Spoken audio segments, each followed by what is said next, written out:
di mana nanti siswa yang kesulitan untuk memvisualisasikan sebuah bangun ruang akan terbantu oleh transformasi konsep dari balik-balik itu sendiri. Nah, SNJ dan kebaruannya, di mana kajian saat ini menunjukkan bahwa eksplorasi informatika atau dengan lebih spesifiknya balik-balik sejauh ini baru fokus pada identifikasi konsep bangun geometri saja, belum ada yang meneliti terkait adaptif dan untuk spasialnya. Kemudian kesenjangannya di sini belum ada kajian spesifik. Nah, yang seperti yang saya bilang tadi, belum ada kajian yang spesifik mengkaji integrasi balik-balik dalam contextual and learning ini untuk mengukur penalaran adaptif siswa.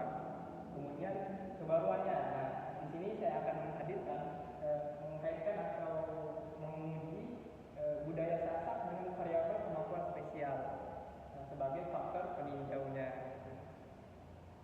Nah, sekarang tujuan dari penelitian saya ini yang pertama itu menganalisis perbedaan peningkatan penalaran adaptif antara kelas yang menggunakan pembelajaran contextual and learning atau balik-balik dengan kelas konvensional. Kemudian mengukur efektivitas pendekatan ditinjau dari tingkat kemampuan spesial atau visualisasi siswa, di mana nanti akan dibagi menjadi ada yang tinggi, sedang, sama, rendah.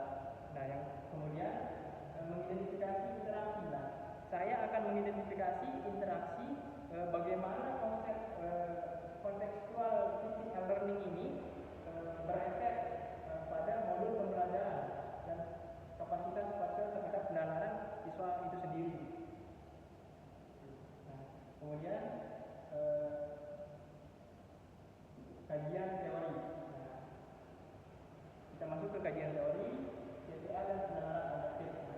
Contextual teaching itu mendorong bisa menghubungkan materi dengan realitas.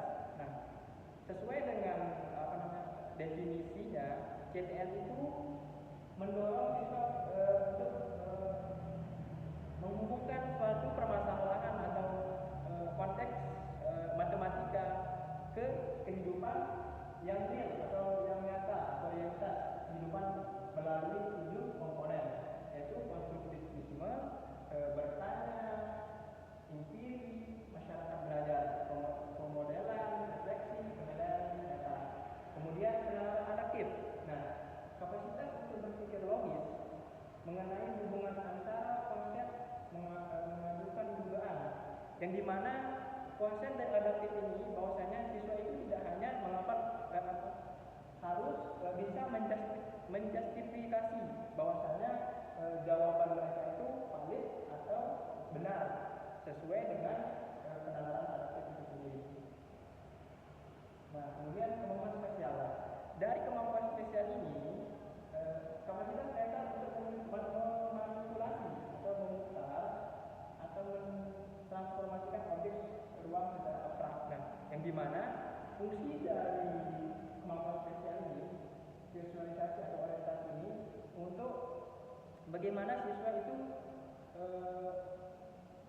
berpikir bahwasanya yang abstrak bisa dirubah menjadi sesuatu yang bisa divisualisasikan menggunakan penelitian itu menggunakan mental rotation atau rotation text yang disingkat NRT. Nah, fungsinya itu untuk mengelompokkan siswa ke dalam kategori spesial yang tinggi, sedang, rendah. Nah, di mana mental rotation text ini bertujuan untuk nanti saat siswa melakukan suatu interaksi terhadap spasial ini, misal kita berikan suatu miniatur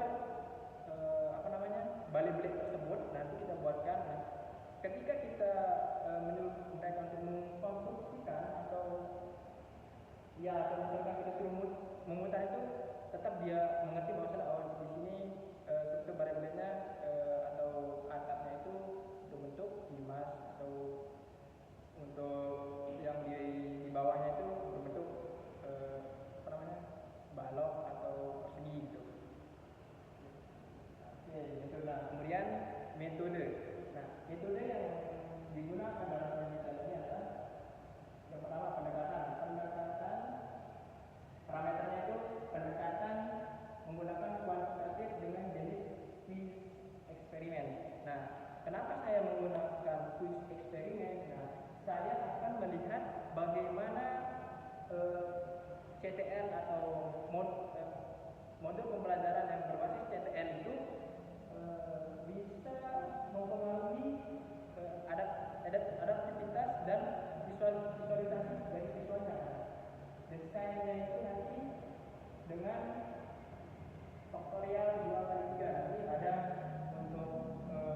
penelitiannya.